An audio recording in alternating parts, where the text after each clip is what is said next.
It's a little bit of a toe dip into doing some inner child work or trying to get to the root cause of what your anxiety is trying to tell you needs healing and how. So, what you're going to do is you're going to set your alarm for 60 seconds. And we won't spend the full time today doing that and walking through it. I'll just give you the steps. You can read the book, you can do it on your own.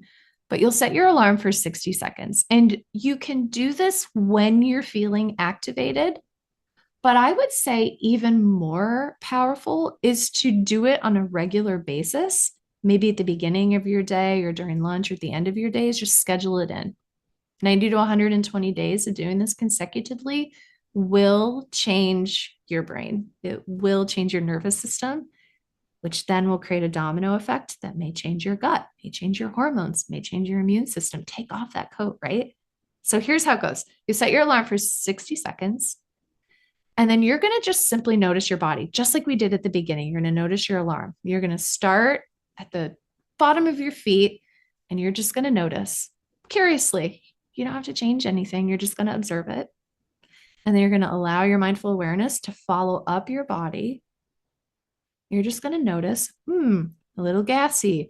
My shoulders are shrugged. I've been clenching my jaw. My teeth kind of hurt.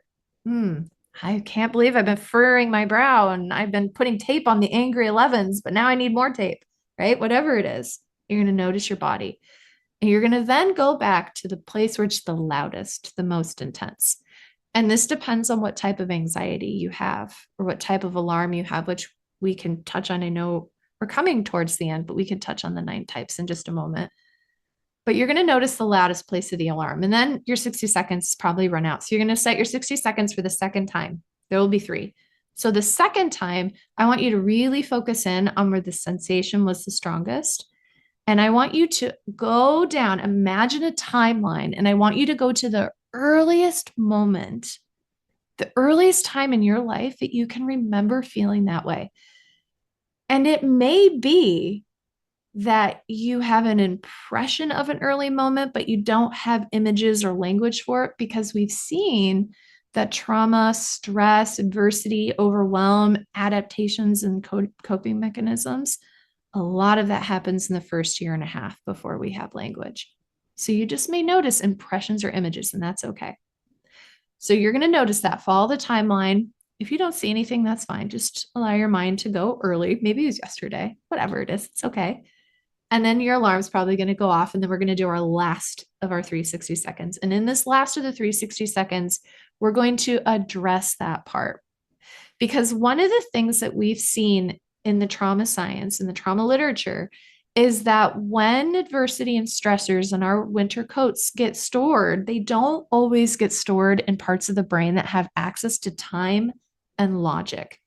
So that's why top-down therapies don't always work, where people are like, oh, just forget about it, or pull yourself up by your bootstraps, or just think positive, or just say your mantras. Those don't always work because the logical brain can't communicate with all of those sometimes. So what you're going to do is you're just going to notice it, and you're going to come into your body, and you're going to talk to that part, and you're going to say, thank you so much for sharing with me your needs. Thank you so much for speaking to me with your language. I want you to know that I hear you, I honor you, and I've got you.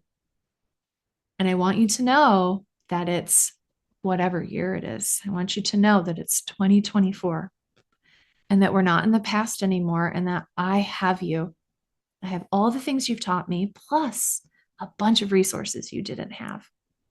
And so I want you to consider setting down the heavy burden of needing to take care of us and let me take care of you.